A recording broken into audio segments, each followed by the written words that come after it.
تبلیغی جماعت میں خانہ جنگی اور خوریزی، ساتھ ہی ہلاکتیں۔ جی ہاں، حیران نہ ہوں، ایسا ہی ہو رہا ہے۔ بنگلہ دیش کے تبلیغی اجتماع میں اس خانہ جنگی کا ایک اور نمونہ نظر آیا، جس میں 4 افراد کی جانیں چلی گئیں اور لا تعداد زخمی ہو گئے۔ یہ خانہ جنگی ہوئی بنگلہ دیش کی سرزمین پر غازی پور کے ٹونگی کے مقام پر۔ حالات اتنے خراب ہو گئے تھے کہ بنگلہ دیش رائفلز کو مورچہ سنبھالنا پڑا، جبکہ 18 دسمبر کی شب اس خانہ جنگی کے بعد تبلیغی جماعت کے 2 گروپوں کے ساتھ وزارت داخلہ میں الگ الگ ملاقاتوں کا دور چلا، امن کی راہیں تلاش کی گئیں۔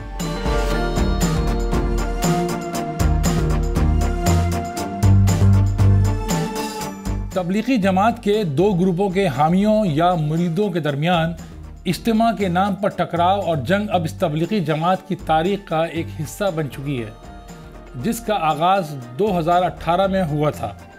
اس کے بعد سے کئی مرتبہ ہاتھا پائی اور خون خرابہ ہو چکا ہے۔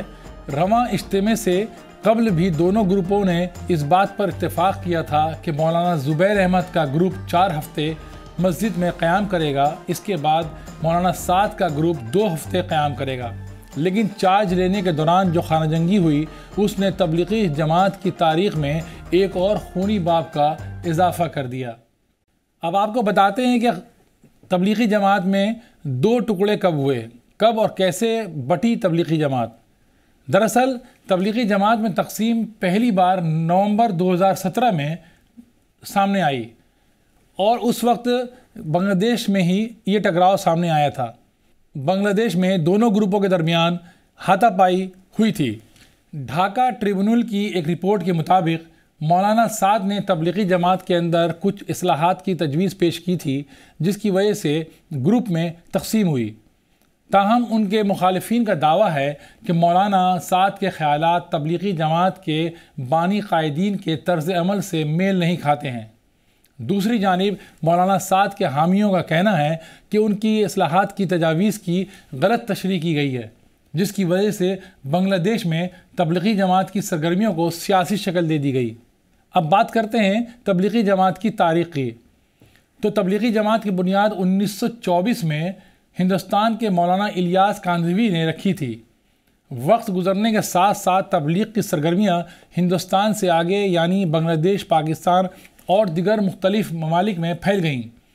1960 کی دہائی سے تبلیغی جماعت کے حامی ہر سال بنگلہ دیش میں ٹونگی میں اجتماع کرتے تھے۔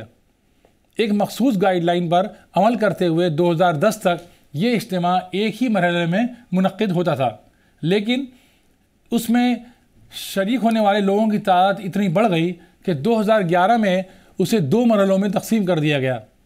بنگلہ دیش سمیت دنیا بھر سے تبلیغ سے جڑے افراد نے دونوں مرحلوں میں شرکت کی۔ ہندوستان، پاکستان اور بنگلہ دیش کے سرکردہ علماء نے خطبہ دیا۔